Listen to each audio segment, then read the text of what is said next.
Hello and welcome to the BetterU Podcast, where we go in depth and get to listen to stories of hope, strength, and courage straight from some of the leading health, fitness, and wellness experts who help transform lives one person at a time. I am your host, RK, and today we are joined by nutritionist, fitness coach, speaker, author, and creator of the Connect Mind and Body program, Coach Alfredo Zapata. I hope I pronounced your name correctly. Good Yeah, that's morning, correct. good day. Good day to you, coach. Now, I've seen a bit of your work and it to me it is a lot of information that is very crucial to many people these days because a lot more people have become more aware of health and fitness, right? So could you let us know how it all began for you? How did you know that this is what I want to do? I want to help people. I want to improve their health and wellness, and I want to make sure that it is all interconnected, their mind, how they eat, how they exercise. So how did it all begin for you? Okay, well, thank you for the introduction also, and happy to be here to share a little bit of my work in this field, but actually in life. I think we all have a mission, but sometimes we don't know what is it, and along the way we start discovering. So right now, I've been talking to people. They ask me, what do you do? How do you start it? And I refer my life as a Netflix series because it's been a lot of seasons and many chapters in over 30 decades.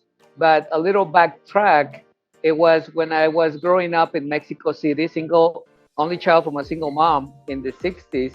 So it wasn't common in a Latin family to have only one child, and to be a single mom, even not unheard of. So just growing up with a lot of love, my uncle, my aunt, my mom, I felt good, but at the same time, I felt like I wanted to do something for myself.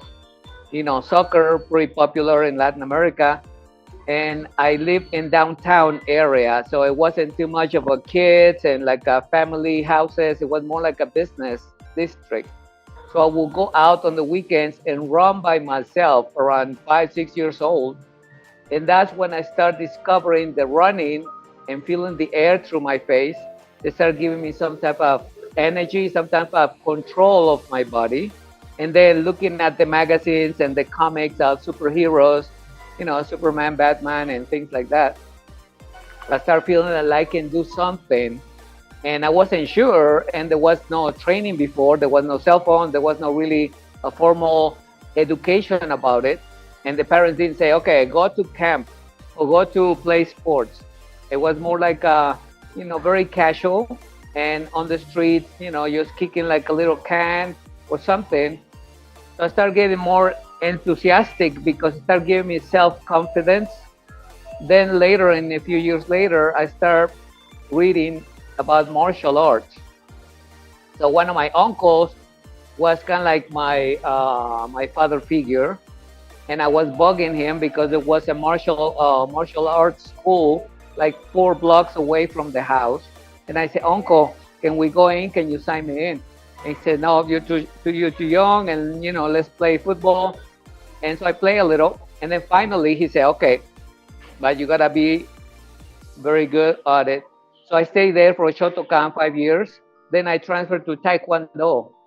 So it was very exciting because I was in my teens and getting a little more confidence. And eating, it wasn't like today, like a trend. You gotta eat only vegetables, you gotta eat keto diet or something. So I started feeling more confidence about myself, but at the same time, I feel a void inside because I was looking always for approval or to fit in. So the sport, even though it was giving me a good health and good confidence, it wasn't really building me from the bottom up. It was more like just a little sugar coat outside that looks nice, but it wasn't really the core that was inside of me. So later on, I started doing bodybuilding because I saw Bruce Lee that had some muscles on the movies, and I said, I want to be like this guy. So I asked my uncle, sign me up for weight training. So I started doing that. So I led martial arts away and I started going more into the bodybuilding, and I started seeing some of the, people in Mexico, some of the competitors, and I said, well, I don't want to be too big, but I want to be strong. But what happens over there is that I start reading magazines in English. I couldn't understand the language, but I was looking at the people, lifting and doing things and what they eat.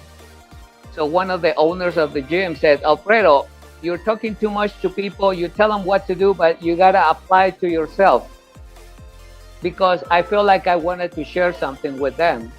And it was very exciting. So I started kind of learning a little bit. Then I went into nutrition school, which gave me even more the particular parameters, anatomy, physiology, food, and everything. And it was so amazing because I felt like I was complete. But in the meantime, there was some struggles. They probably in another episode we can share it. But anyway, I met this guy at the gym. They was very nice, good connection as a friendship. So he had a friend in LA, which was in that time the mecca of bodybuilding, with Arnold Luferino and all the famous people were. So he moved over there, and there was no cell phones, just the regular phone. So I would say, hey, Alex, how's things going over there? Have you seen Luferino, the Green Man, and the other guys? And he said, sure, yeah, and I'm here working out. So I wanted to go over there to visit and to see what was the whole thing, and it was my passion. So I said, I'm gonna go. I got all my papers, my passport, my visa, bank account. I had vacations at school. So I went to the border. At the border, the officer looked at my passport, says, give me a second. They check it out. And then they said, you cannot enter. They canceled my passport. And I was so bummed down because I said, why? I have everything correct. I just go in for a week and come back. So no explanations. So I felt pretty bad. Went back flying to Mexico, and I finished my schooling. I graduated as a nutritionist, and I crossed the border in an illegal way. From there, things started changing so much because it was a new world. I didn't speak much English. I didn't know how to work. And people in Mexico, they say, where are you going to go? You don't know how to work. You don't know how to speak the language. Are you going to leave your mom by herself? And I said, well, I'm just going to go and check. I don't care what you guys think. I want to find myself and see what I'm about. But even though I didn't know that at that time, I just wanted to go. So when I got there, I went to the Mecca. The guy had two IDs at the gym, at Gold Gym Venice, one with picture, one without picture. And I was training almost since I got there and seeing all these famous guys. And I feel like, wow, man, it's real. And I saw how they eat, I saw how they train. So from there, someone said, Alfredo, why don't you certify as a personal trainer? Because what you already know, even though it's not professional, you had a lot of knowledge. You're a nutritionist and you've been practicing sports for a while. So I went there, I got my CPR. Then I went to get certified as a personal trainer. And then I went to this chain of gyms. It was like a private owned gyms. And from there, things start going in an incredible way. You know what? Because I was with compassion and empathy towards people to show them what I knew and the same concept I got when I was younger at the gym. And the owner said, you better got to start working out on yourself. I started doing it for the people. So it was such a great inspiration to see those people change. And one of them became top winner of her category, a female that I trained for no money. She won the competition. She changed her life. And I know not even a quarter of what I know now. She's an Argentinian woman, and then she became helping other people with the technique like a yoga. And it was an incredible guinea pig because I didn't know much. I just got the advice from different top trainers over there. And I was like, wow, man, I'm doing that. I didn't believe that I was capable, but it was happening. And one of my clients, when I came and I started interviewing the guy, he said, okay, Alfredo, let's sign up for 20 sessions. How much you gonna charge me? That was in Gold Gym because I met him at the private gym before. And I said, well, the same thing, then I charge you at the club. And he said, no. So I raised my price 3 times.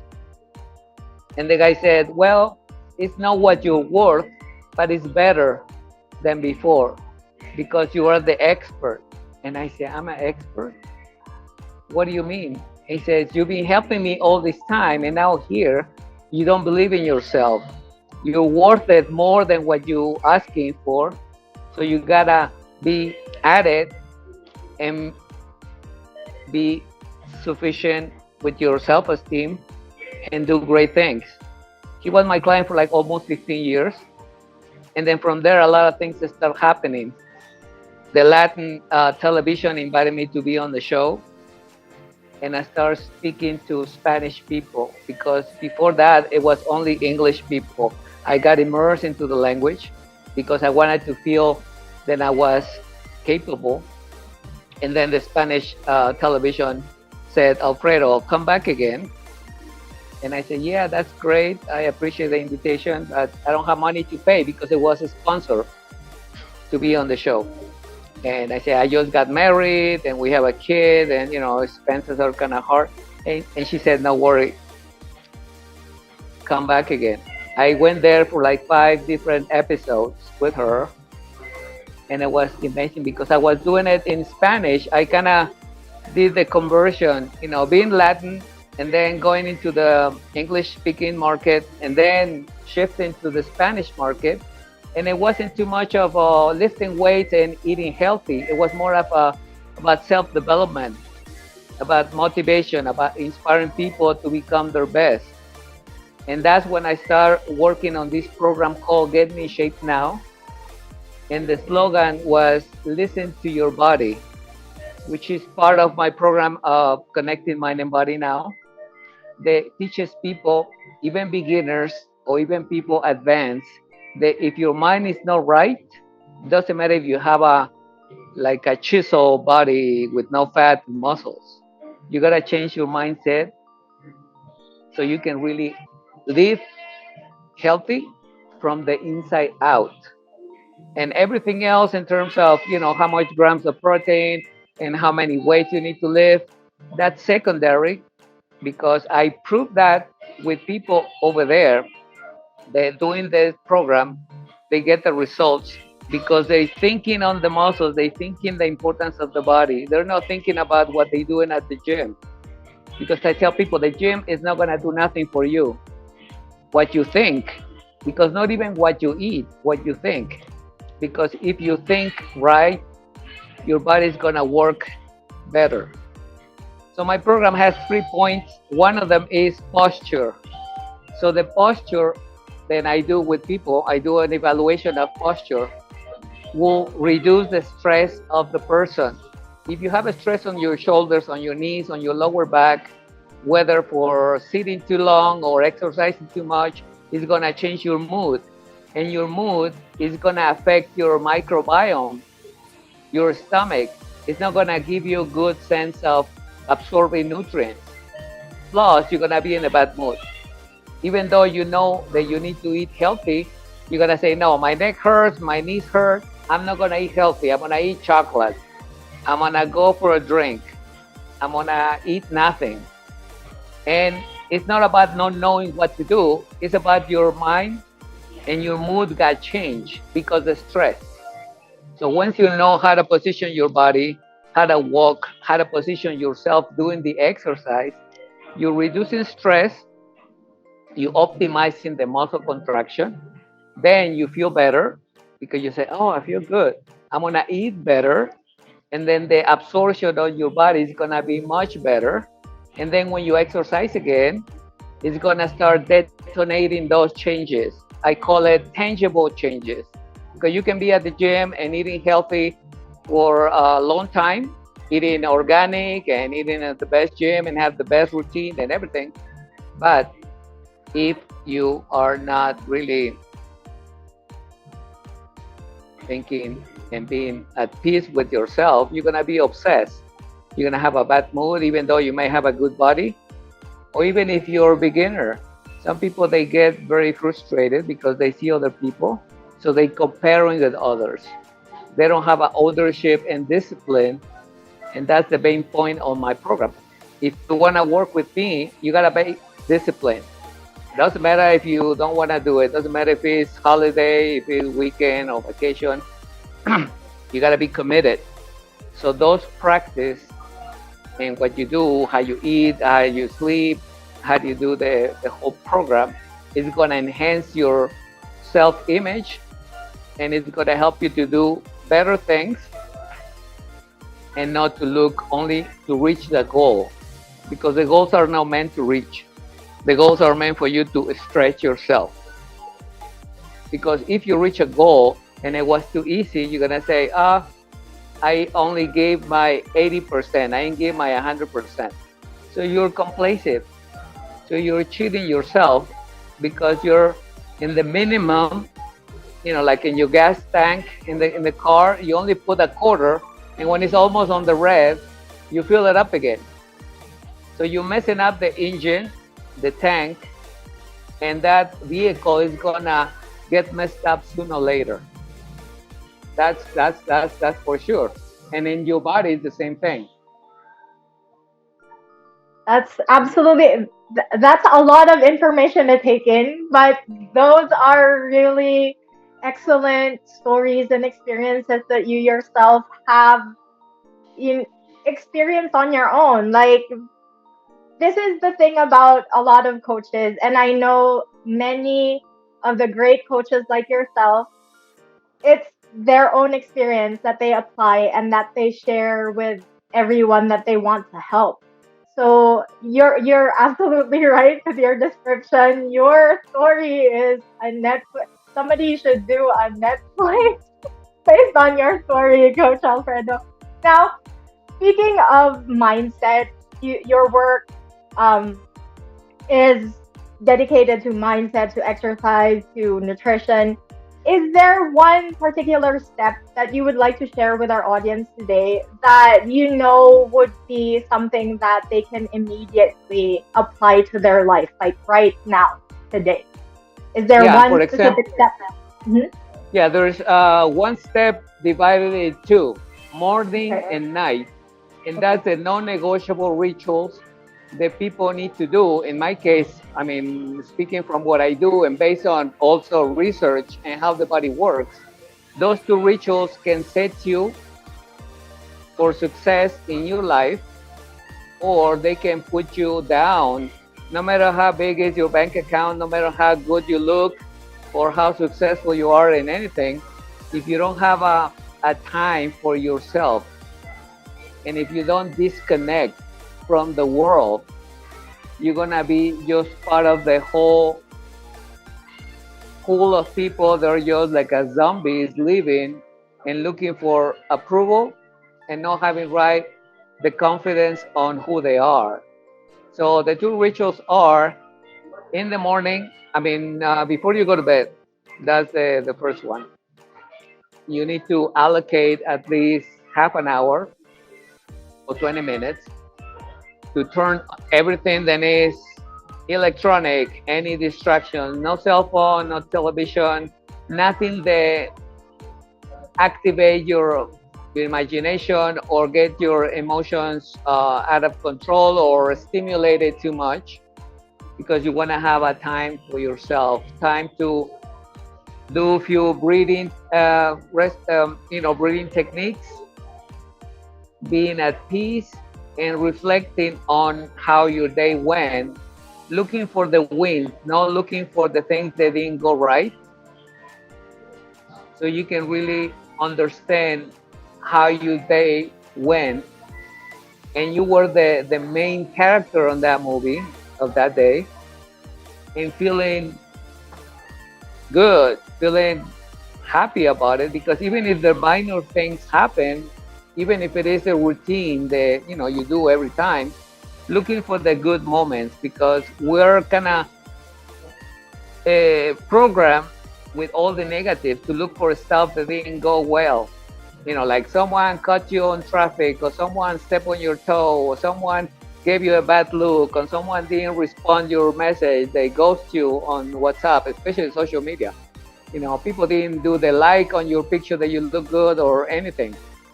So you don't want to do that because it's in the subconscious mind, that information. So what you put on the conscious mind is going to help you to really start empowering and shifting those files of negative beliefs in the back with no connection with the present. So you breathe, you relax, you think about those moments, even though if there are little minor ones. Just to be alive is to be grateful. I mean, to be breathing. Even if you're on the in bed sick, doesn't matter. So you do your breathing, you relax, you do a little stretching on your body because the body parts carry some stress, like I mentioned on my program, and your body is going to have a better circulation. The oxygen is going to flow better in your brain. It's going to start relaxing your body and your mind.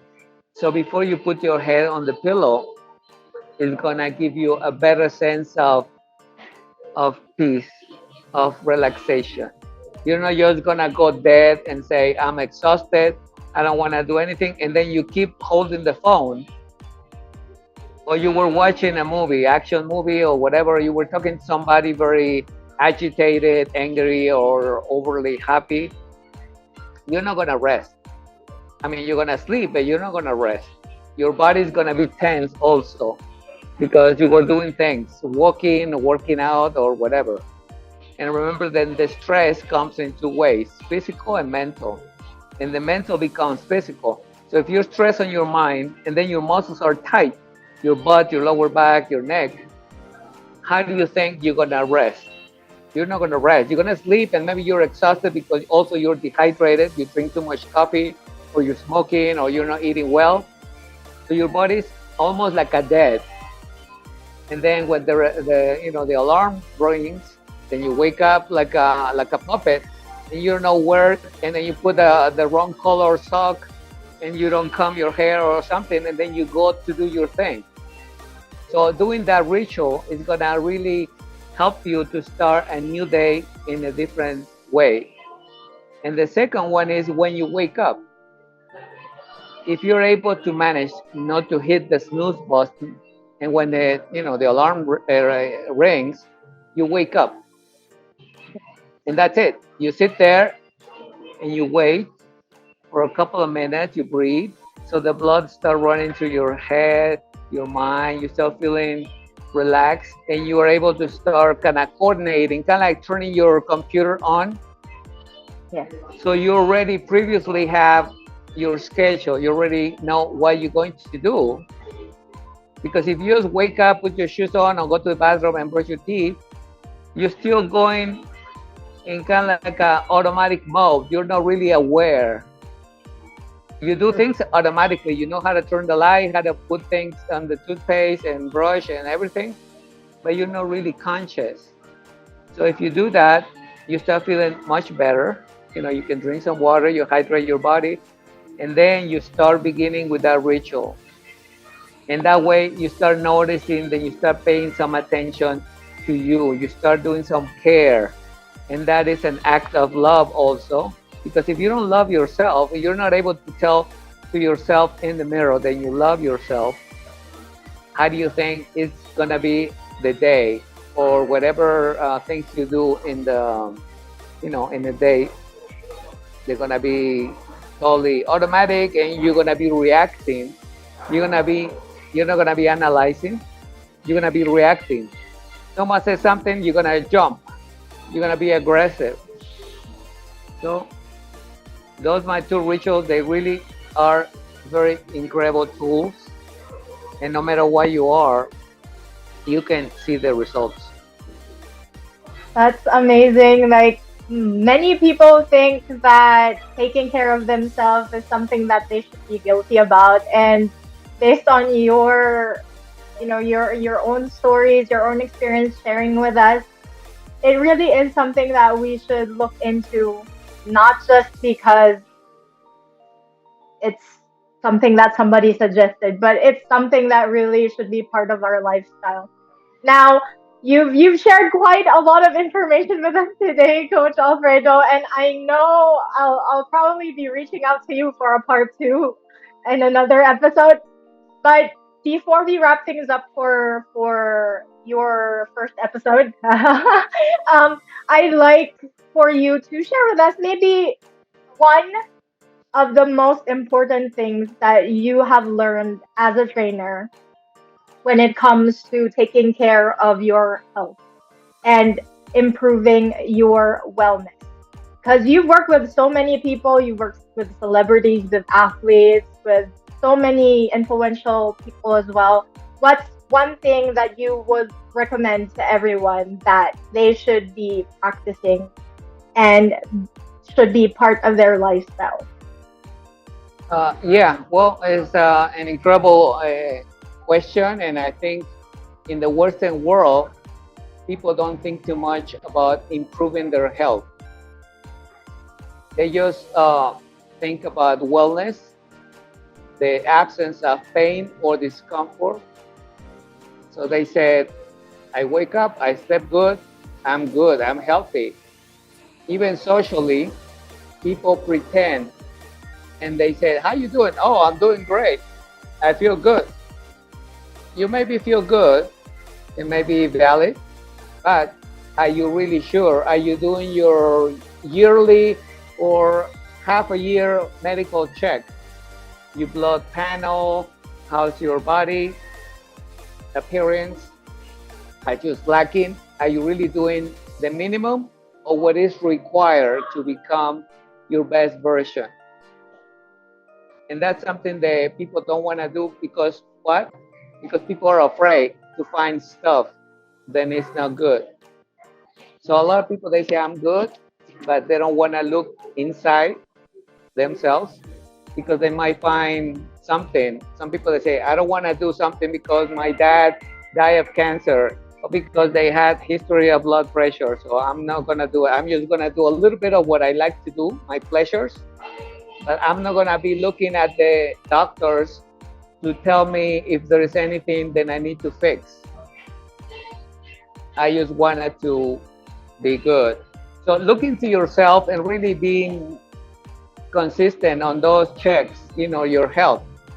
Really go after it. And that way you're gonna know that in this world, if we don't take care of ourselves, no one is gonna come to save us.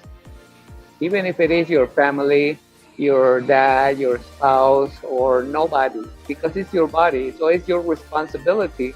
Actually, it should be a no-no. Like kids in school, they give you like a little tap on your hand, saying, "What are you doing with your body? You're trashing it." And there is no justification. There is people even with low resources in different remote areas in the world. They doing something because it's part of our genealogy in the world. People were looking to survive, looking to clean themselves, looking for to provide food for the kids. And those basics, it should be kind of revive again in this world because people they just want to press a button and get things done. Press the app, and if it doesn't get the app working, you get mad. You smash the phone on the floor, or you smash somebody next to you because things didn't go right, but you're reacting instead of looking for the essentials, which is taking care of your health, asking for advice, saying, doctor or an expert, what can I do to improve? Look at the major athletes, Kobe Bryant, Michael Jordan, Tiger Woods. I've been following the coach of Kobe Bryant and Michael Jordan, which is the main stars in basketball worldwide. And he was saying, I'm teaching them, or what I was working with them was mindset, not the game. The game, they know how to do it, but the mindset to close their vision in any distractions, to become their best. And that's how they start looking for the best version of themselves and not to get the accolades and the money and the trophies. It was more about becoming their best every time, every time, every time. That's why the goals are not meant to be reached, but to stretch yourself. If your goal is very tiny, you say, ah, no problem. I can make it in 2 months. I can get in shape and that's it. You're not really stretching it. You're just doing it to prove people, and at the end you're gonna feel empty because say, well, yeah, I did it, but then now what do I do? You go back to old ways. So taking care of your health is the main thing, and finding if there is something wrong. Thank you so much, Coach Alfredo, for sharing that with us today. And I hope that everyone did get a lot of information from Coach Alfredo today. If you would like to see more of Coach Alfredo's work and everything that he does, because he does amazing stuff, I will be leaving all of that information in the description box below. Thank you so much, everybody, for joining us in today's Better You podcast. Coach Alfredo, thank you so much for joining us. And as always, Coach RK here, reminding you to never give up on your movement journey because it's never too late to move. Bye, guys.